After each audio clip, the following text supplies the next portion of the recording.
Olhem bem para esta cúpula. É sem dúvida uma das maiores maravilhas da engenharia de toda a história. O Panteão, em Roma. Hoje vamos mergulhar nos segredos que a mantêm de pé e acreditem, já lá vão quase 2000 anos. É algo verdadeiramente impressionante. Ok, vamos começar com o facto que é, para mim, o mais incrível de todos. Esta cúpula gigante é feita de betão, mas ao contrário do que vemos hoje, não tem um único pedaço de aço lá dentro para segurar. Nada. E mesmo assim, continua a ser a maior cúpula de betão não reforçado do mundo. É de loucos. E pensem nisto, esta obra-prima está ali, de pé, há mais de 1900 anos. Já sobreviveu a terremotos, a guerras, a tudo e mais alguma coisa. É quase inacreditável, não é? A grande questão é mesmo essa, claro. Como é que os romanos, com a tecnologia da altura, conseguiram fazer algo tão gigante e que durasse tanto tempo?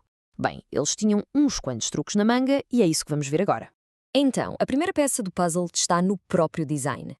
Para os romanos, isto não era só construir um edifício. Era basicamente criar uma obra de arte matemática perfeita. E aqui está um número que é fundamental, 43,3 metros. É que o interior do panteão tem exatamente essa altura e, incrivelmente, também tem essa mesma medida de diâmetro. Claro que isto não é coincidência nenhuma. Isto quer dizer o quê? Bem, quer dizer que se conseguíssemos meter uma esfera gigante lá dentro, ela encaixava que nem uma luva. Tocava no chão e no topo da cúpula, na perfeição. E esta harmonia não era só para ficar bonito, não. Era a base que garantia a estabilidade de tudo. Mas claro, um design genial por si só não chega. Era preciso um material à altura. E os romanos, pois, tinham um ingrediente secreto que mudou completamente as regras do jogo na construção. E esse tal ingrediente era o betão romano. Mas atenção, não era um betão qualquer. O segredo estava na cinza vulcânica. Quando a misturavam com cal e água, criavam um material, super resistente, super versátil e completamente à frente do seu tempo. As propriedades deste super betão eram mesmo incríveis. Para começar, era mais durável que o nosso betão moderno. Conseguia endurecer debaixo d'água. Imaginem só o que isso permitia construir. E ainda por cima tinha uma espécie de autocura, ou seja, ia fechando pequenas rachas com o passar do tempo. Foi este material, sem dúvida, que tornou a cúpula do Panteão uma realidade. Ok, mas mesmo com um material destes, uma cúpula com aquele tamanho é pesadíssima. Portanto, o próximo grande segredo tem tudo a ver com a forma como os engenheiros romanos combateram a gravidade. E o desafio era mesmo esse. O betão é pesado. Ponto.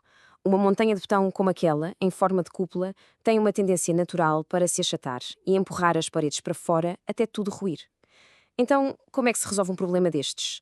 A resposta não foi uma só coisa, foi, na verdade, uma série de ideias geniais. E a estratégia principal era simples de entender, mas difícil de executar. Fazer com que a cúpula ficasse progressivamente mais leve, de baixo para cima. E isto é absolutamente genial. Os engenheiros foram mudando a receita do betão à medida que subiam. Lá embaixo, na base, usaram materiais pesados e densos como o travertino para dar força. A meio, passaram para rochas mais leves como o tufo. E lá no topo, usaram pedra-pomes, que é uma rocha vulcânica tão leve que até flutua na água. Digam lá que não é brilhante. E não fica por aqui. Se olharmos para o teto, por dentro, vemos aqueles painéis quadrados como que escavados na superfície. Chamam-se caixotões. E não estão lá só para decorar. São outro truque para reduzir o peso.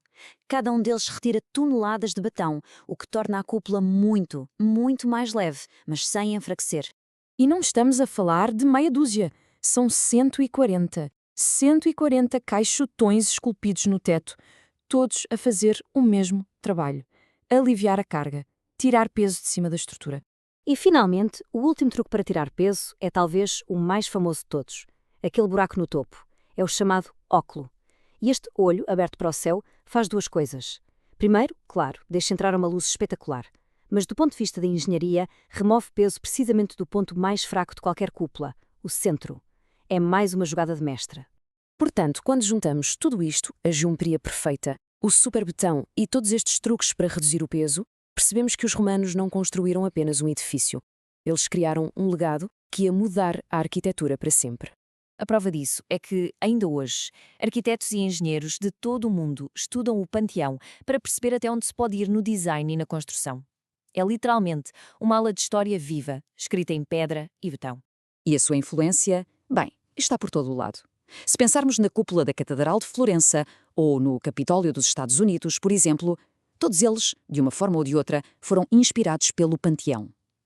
A sua sombra é longa e chega a alguns dos edifícios mais famosos do planeta. Isto resume na perfeição a sua importância. O Panteão foi um ponto de viragem. A arquitetura, que antes era muito focada no estilo grego de colunas e vigas direitas, passou a explorar a criação de espaços interiores gigantes, abertos, que nos deixam de boca aberta. E essa passou a ser uma das grandes marcas da engenharia romana. No fundo, o Panteão prova que, por vezes, as soluções mais incríveis vêm de um passado que julgamos ser simples. E isto deixa-nos a pensar. Que outras maravilhas da engenharia antiga, sejam aquedutos, sejam mecanismos complexos, ainda hoje nos surpreendem e desafiam o que sabemos sobre tecnologia e história? Fica a pergunta no ar, porque a descoberta está longe, longe de acabar.